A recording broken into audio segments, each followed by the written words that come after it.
욥이 주님께 대답하였다. 주님께서는 못하시는 일이 없으시다는 것을 이제 저는 알았습니다.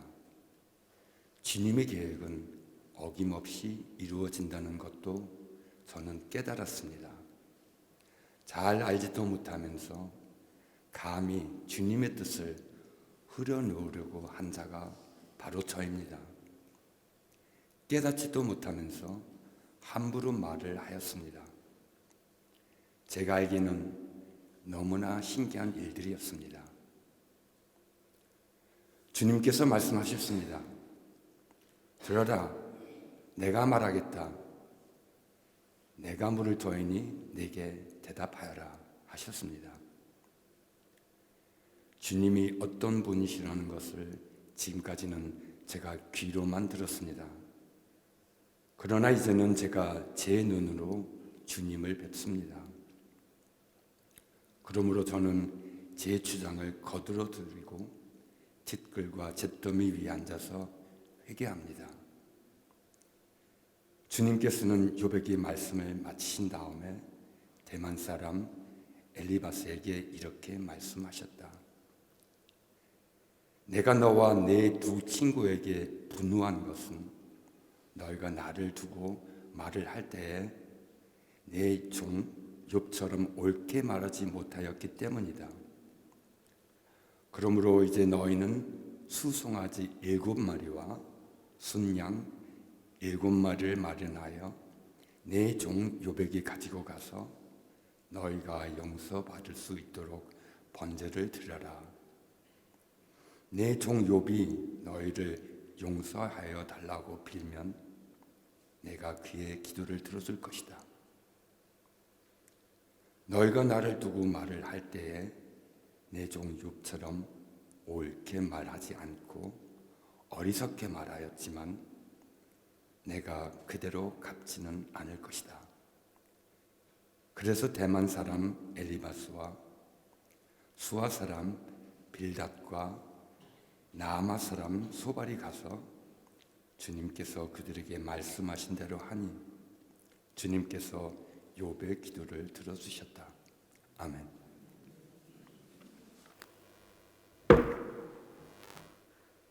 부활절 셋째 주일을 지나고 있습니다. 한 주간 잘 지내셨는지요? 예수님의 부활을 기쁨으로 사시는 한 주셨는지요? 저는 계속해서 부활을 묵상하는 중이었는데요. 아직 제가 이제 새로 이사를 했는데 이사한 동네에 아이 키타 자리를 얻지 못해서 원래 다니던 키타에 이제 멀리 데려다주고 데려오고 하는 중에 있습니다. 근데 이 아프릴베터가 이 날씨가 얼마나 변덕스러운지요. 일기예보라도 맞으면 좋겠는데 그것도 아니고 갑자기 비가 왔다가 해가 떴다가 바람이 불었다가 애를 제가 이제 차가 없으니까 유아차에 태우고 S반을 탔다가 버스 탔다가 또 좀 멀리 걸어야 되거든요. 그런 루트를 이렇게 다니다 보니까 더 신경이 쓰여서 그랬는지 예수님의 부활을 제자들이 완전히 받아들이기까지 그들의 마음이 이 아프릴베터 같았겠구나 하는 생각이 제가 올해에서야 비로소 들었답니다. 이 완연한 부활의 계절이 오려면 시간이 좀 더 걸려야 하나보다 하고 말입니다.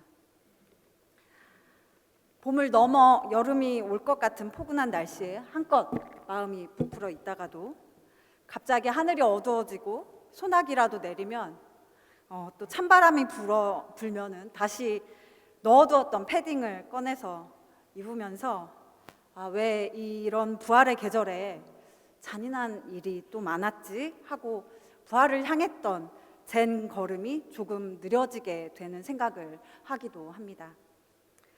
지난 4.3은 4월 3일은 제주도민 3만 명이 희생되었던 날이었고요. 또 내일 모레 10주기가 되는 세월호 참사가 그랬고요. 또 수많은 희생자를 냈던 4.19나 5.18 혁명이 모두 이 아름다운 부활의 계절에 일어난 일입니다. 아니 어쩌면 너무도 고통스럽고 잔인한 일들 속에 있어서 예수님의 부활을 더더욱 기억하고 또 우리도 그렇게 부활을 살길 희망하게 되었는지도 모르겠습니다. 사랑하는 함부르크 한인교회 교유 여러분, 여러분들도 예수의 부활을 살아내시려는 이 믿음을, 부활을 향한 걸음을 멈칫하게 하는 일들이 있으신지요? 육체적으로 아프면 내 마음도 자꾸 처지게 됩니다. 밖은 봄인데도 내 마음은 여전히 겨울이지요. 또 혹은 마음에 시끄러운 일이 생기면 밖은 따뜻한 봄이어도 내 마음은 춥기만 하고 또 몸도 축축 처지기도 합니다. 혹은 또 꿈을 가지고 독일에 도착했는데 그것을 이루는 일은 생각보다 지난하기만 하고 또 낯선 곳의 시스템은 나를 부활의 기쁨으로 살지 못하도록 올가매기도 하지요. 아니면 도마처럼 우리의 믿음 자체가 회의적일 수도 있겠지요. 십자가 그리고 부활이라는 예수 사건은 머리로 생각해서 받아들여질 개념 같은 것이 아니라 내가 삶에서 경험으로 만나야 믿어지는 그야말로 사건이기 때문입니다. 더구나 십자가라는 고난과 절망의 한 가운데서라면 어떻게 그렇게 쉽게 부활을 받아들일 수 있겠습니까? 내 눈앞에서 예수님의 죽음을 목도했는데 말입니다. 예수 그리스도의 십자가에서 부활까지는 3일이었지만 그 이후 예수님이 승천하시고 성령이 임재하셔서 제자들이 예수의 부활을 살아내기 시작하기까지는 50일이 더 걸렸지요. 그런 것처럼 어쩌면 우리의 삶에서 예수님의 부활을 고스란히 살아내기까지는 지연되는 시간이 있기도 할 것입니다. 오늘 우리가 함께 읽은 욥기는 그러한 삶의 지난한 고통을, 부두려한 인간 현실에 대한 오랜 물음을 집대성한 책이라고 할 수 있습니다. 우리가 당하는 고통들 속에서 물론 우리의 잘못으로부터 기원한 고통이라면 그것은 우리의 잘못을 뉘우치고 고치면 되겠지만 살다 보니 나는 최선을 다했음에도 그렇지 않은 결과가 나올 때도 있더란 말입니다. 나는 하나님을 성실히 믿어왔고 그랬다고 생각하는데 잘 믿어도 현실은 어려움이 계속되기도 하더란 말입니다. 지금의 시대에선 그런 일들이 더 잘 일어나곤 하는 것 같습니다. 착하게 살면 오히려 사기당하고 망하기 일쑤입니다. 또 가난은 악으로 대물림 되기도 하고요. 또 돈 많은 부자의 자녀들이 성격도 더 좋고 온화합니다. 이러한 현실의 부조리에 대한 욥의 항변과 물음이 오늘 이 욥기에 담겨 있습니다. 그런데 이러한 욥과 도마에 공통점이 있습니다. 하나님 앞에서 의심하기를, 묻고 따지기를 두려워하지 않는다는 것입니다. 또한 그러나 그렇다고 해서 그것이 하나님을 저버리는 것은 아니었습니다. 회의하기를 멈추지 않되 욥과 도마는 하나님 앞에 머물러 있었습니다. 답을 얻기를 포기하지 않았습니다. 가장 절망의 상태는 신을 부정하는 무신론이나 그런 상태가 아니라 무관심과 의욕 없음의 상태입니다. 그러나 욥은 오늘 40장 넘게 하나님과 그를 비난하는 친구들과 겨루기를 하는 듯이 질문을 멈추지 않았습니다. 다른 제자들에게 예수님이 손과 옆구리의 상처를 보여주셨을 때 자리에 없었던 도마는 내가 그 못자국을 만져봐야겠다 하고 의심하지만 이 제자 공동체 안에 머물러 있었습니다. 그리고 부활하신 예수님을 눈으로 보자마자 나의 주님, 나의 하나님이라고 고백합니다. 여기 욥처럼, 도마처럼 고난 앞에서 하나님께 묻기를 주저하지 않았던, 그렇지만 하나님을 떠나지 않고 있었던 이들이 있습니다. 모레 4월 16일은 2014년 세월호 참사가 있었던 10주기 날입니다. 304명의 생명이 진도 앞바다에 수장되었던, 온 나라가 정말 불행했던 사고였지요. 저는 그때 한국에 있었는데요. 바닷속으로 배가 속수무책으로 가라앉는 이 뉴스 화면을 보면서 어찌할 바를 몰라 발을 굴렀던 그런 기억이 납니다. 그때 하필 부활절 예배를 준비하고 있었는데 무슨 말을 해야 할지 모르겠어서 너무 암담했었습니다.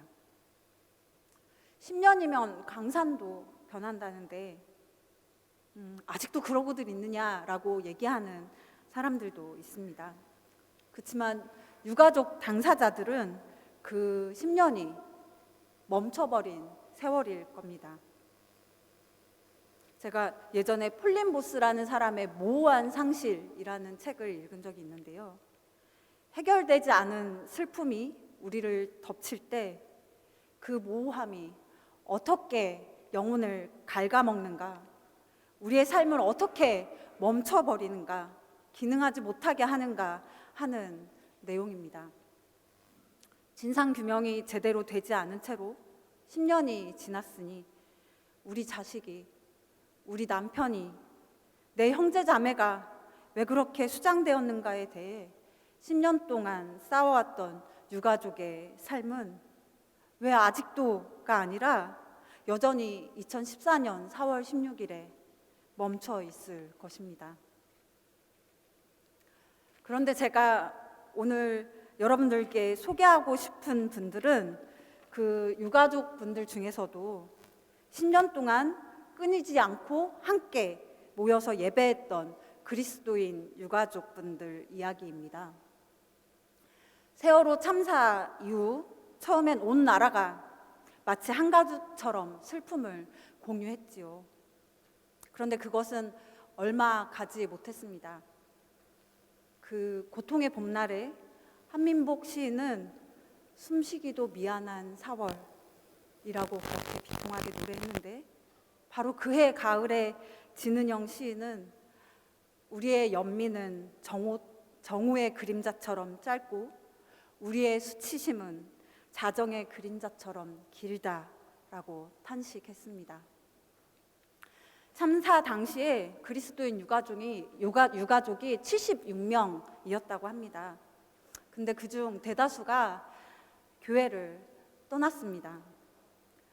갑자기 닥친 고난 앞에서 신에게 실망한 이들도 있겠지만 사실 대부분은 참사 이후에 교회가 유족들을 제대로 위로하지 못해서입니다. 고난주간 수요일에 세월호 참사가 일어났고 그주 일요일은 부활주일이었습니다. 부활의 아침에도 고난이 계속되고 있는 현실과 부활의 기쁨을 이야기하는 이 절기적 관성 사이에서 그리스도인들은 당황했습니다. 게다가 모든 것은 하나님의 섭리 아래 있다고 믿는 우리 그리스도인들은 세월호 참사에도 하나님의 뜻이 있을 거라고 생각했습니다. 그리고 그런 생각을 공공연하게 쉽게 소리내어 설교했죠. 고통받는 사람을 보호하기보다 오늘 욥의 친구들처럼 고통을 주는 하나님을 변호하는 데 더 몰두했습니다. 그리고 여전히 슬픔에 빠져있는 유족들에게 이제 그만 슬퍼하라고, 천국에 갔으니 기뻐하라고, 하나님의 뜻을 헤아려 보라고 그렇게 재촉했지요. 그런데 그렇게 교회를 떠난 이들도 있었지만 참사가 일어났던 그해 겨울에 합동분향소 기독교 예배실이 생기면서 몇몇 이들이 모여 예배하기 시작했습니다. 처음엔 슬픔에 함께 연대하는 다른 기독교인들이 함께 주최했지만 그 사람들도 세월이 지나자 시들해졌습니다. 그리고 2018년에 합동분향소가 철거되었는데 그렇게 모여 예배했던 기독교 유가족들은 예배를 멈추지 않았습니다. 예배드릴 공간을 찾다가 나라에서 지정해졌던 생명안전공원 부지에서 예배하기로 했습니다. 아이들이 다녔던 단원고가 내려다 보이는 곳이었지만 부지일 뿐이지 아무것도 없는 이 숲속 풀밭에 모여 앉아서 지금까지 7년 동안 비 오면 비 오는 대로, 눈 오면 눈 오는 대로 한 달에 한 번 첫째 주일 오후 5시에 모여서 그렇게 예배했던 것이지요. 세월호를 기억함으로써 이런 말도 안 되는 비극이 다시는 일어나지 않게 하기 위한 기념시설로 만들려는 이 생명안전공원이 유족들에겐 약속의 땅 같은 의미였다고 합니다. 그래서 7년 동안 저 실외에서 야외에서 여전히 공원 사업은 지금까지 삽도 못 폈지만 약속을 믿으면서 그곳에서 예배했던 것이지요. 하지만 연대하는 이들이 적어지니까 유가족들은 어쩔 수 없이 예배의 주체자가 될 수밖에 없었습니다. 이전까지는 유가족들을 위로하기 위한 예배였다면 유가족들이 스스로 예배의 주체가 되자 예배의 내용이 바뀔 수밖에 없었습니다. 설교도 매번 목사님들께 부탁할 수 없어서 하는 수 없이 그날 예배 주제와 관련된 성경 구절을 찾아서 함께 묵상하고 서로 그 내용을 나누는 것으로 대신했습니다. 모두가 설교자고 모두가 청중인 것이지요. 또 이제 어디 가서 아이들 이름을 부르며 쉽게 울 수 없는 유가족들에게 이 예배는 아이들의 이름을 목 놓아 부르는 시간이고 또 아이들을 위해 비는 시간이기도 하지만 또 때로는 하나님을 붙잡고 씨름하는 시간이기도 했습니다. 나한테 무슨 죄가 있길래 왜 내 아이를 데려가셨냐? 왜 여전히 이러한 재난의 재발을 막기 위한 방지책은 없는 거냐? 왜 하나님은 여전히 묵묵부답이시냐? 하고 말입니다. 한 어머니는 이렇게 고백합니다. 4.16에 관해서는 우리가 정부를 상대로 싸우기도 하고 또 세상을 향해 싸우기도 하지만 또 그리스도인으로서는 하나님과의 싸움도 남아 있거든요. 도대체 이거를 내가 어떻게 받아들이고 어떻게 해석하고 그래서 내가 살아남은 날 동안 이 일을 어떻게 감당해야 할지는 혼자서 풀기 어려운 숙제들이잖아요. 그런데 그거를 함께 기도하고 때로는 같이 탄식하기도 하고 소리 지르기도 하면서 조금 풀었어요. 그런 것을 같이 할 수 있는 가족들이나 기독교인들이 있다는 것이 큰 힘이 됐어요. 저는 이런 예배야말로 원래 처음 예배의 시작이 아니었을까 생각해요. 사람들이 세상을 살아가면서 풀지 못하는 문제들, 있는 것 같지만 보이지 않는 그 무엇들, 나의 마음에 염원을 담기도 하고 또 원망을 담기도 하고 했던 거죠. 그런데 그게 규모가 커지고 제사장도 생기고 음악이 있고 뭔가 행위가 있고 그러면서 복잡해졌는데 저희는 굉장히 심플한 예배를 드리는 거잖아요. 그래서 이게 진짜 처음에 예배가 아니었을까? 이 생명안전공원 예배를 드리면서 생각해요. 하고 예은이 어머니라는 분이 얘기했습니다. 세월호 안에서 나온 복원된 영상들 중에는 배가 침몰하기 시작하자 아이들이 찬송하고 기도하며 예배하는 장면이 있습니다. 아이들에게 신앙을 가르친 부모들은 그 장면을 보며 가슴을 치고 울었습니다. 뱃속에서 우리 아이들이 그 마지막에 기도하는 영상이 있거든요. 기존 교회 시선에서는 그게 맞아요. 하나님의 구원하심을 기다리고 하나님을 찬양하고 언젠가 우리한테 그걸 해줄 거라는 기대감으로 기도하는 거예요. 그런데 우리가 참사를 겪고 나서 보니까 너무 얼토당토 않게 기도를 하고 있는 거예요. 아이들이 지금 기도가 급한 게 아닌데, 나와야 되는데, 행동해야 되는데 하나님이 다 해주실 거라고 우리가 애들한테 주입식 기독교 교육을 해오지 않았나, 그 결과물이 그 영상 속에서 보인 게 아닌가 하는 생각이 들어서 되게 마음이 안 좋았거든요. 우리가 저렇게밖에 못 가르쳤구나, 아이들한테 미안해요 라고 시찬이 아버지라는 분이 얘기합니다. 이 생명안전공원에서의 예배에는 찬송가의 찬송을 거의 부르지 못한다고 합니다. 찬송가에는 복을 비는 노래들이 많은데 그렇게 구원을 기다리고 복을 비는 것을 가르쳐서 그렇게 뱃속에서 기도하고 기다린 아이들이 결국 나오지 못했기 때문이죠.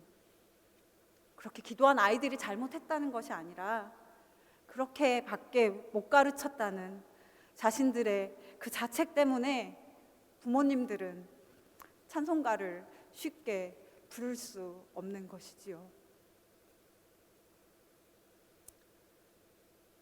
예수님의 상흔을 만져보아야겠다는, 그래야 믿겠다는 도마를 주님은 포기하지 않으시고 찾아오셔서 만져보아라 해주십니다. 욥기 전체를 걸쳐서 하나님께 항의하는 욥을 하나님은 오히려 오늘 42장 7절에서 욥이 옳다라고 인정해 주십니다. 그것과는 반대로 요지부동한 인과응보의 법칙으로 하나님을 변호하고 욥을 비난했던 엘리바스와 두 친구에게는 하나님은 분노하시면서 욥처럼 옳게 말하지 못하였다라고 말씀하시고 계십니다. 그들은 경건하고 정교한 신학으로 욥을 비난하고 정죄했습니다. 하지만 그것은 하나님에 대해 옳게 말하는 것이 아니었습니다. 그들의 신학은 공감과 사랑이 빠져있는 나쁜 신학이었습니다. 욥의 신학은 초지일간 하나님에 대한 항의였습니다. 그러나 그 항의가 하나님에 대해 옳게 말하는 신학이었던 것은 항의하기 위해서라도 하나님의 존재를 믿었던 욥의 철저한 신앙 때문이었습니다. 이 시대의 욥들인 4.16 그리스도인 가족의 신학이 바로 그렇습니다. 이들이 지난 10년 동안 하나님께 묻고 항의했던 것은 무엇보다도 자비롭고 정의로운 하나님을 굳건히 믿었기 때문이었습니다. 신앙 없이는 항의도 없습니다. 그들은 하나님께 머물러 있었습니다. 그리스도는 이미 부활하셨으나 아직 고난 가운데 있는 욥에게 4.16 유족들에게 어쩌면 그리스도의 부활은 아직 지연되고 있는지도 모르겠습니다. 그러나 그들의 포기하지 않는 충분한 질문과 회의 속에서 고난이 마침내 하나님을 만나는 사건이 됩니다. 지금까지 귀로만 들었던 주님을 이제는 제 눈으로 뵙습니다 라고 고백하는 부활의 사건, 살아있는 경험이 됩니다. 욥의 항변과 물음은 현실의 질서에 대해 도발하고 항변함으로써 현실을 변화시키는 희망의 언어가 됩니다. 여러분, 여전히 고난 가운데 있을 때 나의 믿음 약함만 탓하고 자책하고 계시진 않은지요? 혹은 고난 당하는 이웃에게 가서 그 마음에 공감해 주기보다는 너무 쉽게 판단하고 비난하진 않는지요? 아픔 속에서 신음하고 울부짖는 우리를 능히 품어주시고 안아주시는 그분 안에 머물러 있기를 원합니다. 다 덮어두고 조급하게 너무 빨리 부활을 고백해 버리려고 하기보다는 아프릴 베터 속 이 지연된 부활 속에 하나님과 씨름해도 괜찮습니다. 함께 기도하시겠습니다.